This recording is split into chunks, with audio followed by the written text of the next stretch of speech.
রমাদান যেমনি ভাবে আমাদেরকে আশাবাদী করে তোলে সম্মানিত দিনী ভাই এবং বোনেরা, এট দ্য সেম টাইম রমাদান কিন্তু আমাদের জন্য অনেক সতর্কতামূলক বাণী উপস্থাপন করে। মানে এটা যেমনি the month of hope, at the same time it is the month of warning. দুইটাই আছে আর কি, চেক এন্ড ব্যালেন্স। এটা যেমনি হোপ জায়গায়, আবার ওয়ার্নিংও আছে। সহিহ বুখারীর বর্ণনা, রাসূল সাল্লাল্লাহু আলাইহি ওয়াসাল্লাম বলেন, মান লাম ইয়াদা কাওলা যুরি ওয়াল আমালা বিহি ফালাইসা লিল্লাহি হাজাতুন আন ইয়াদা তাআমাহু ওয়া শারাবাহু।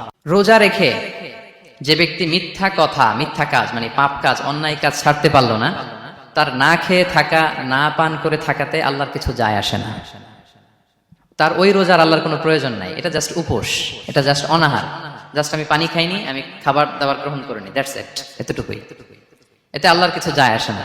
এটার কোনো সিগনিফিকেন্স আল্লাহ তাআলার কাছে নাই যে রোজাও রাখলো আবার মিথ্যাও বলে, রোজাও রাখলো আবার গীবত করতেছে, রোজাও রাখে অন্যের জন্য অকল্যাণ কামনা করে, রোজাও রাখে খারাপ কাজ করতেছে, নিষিদ্ধ কাজগুলো করতেছে। তাহলে এই রোজা রাখা না রাখা সমান, এই রোজায় কোনো ফায়দা নাই।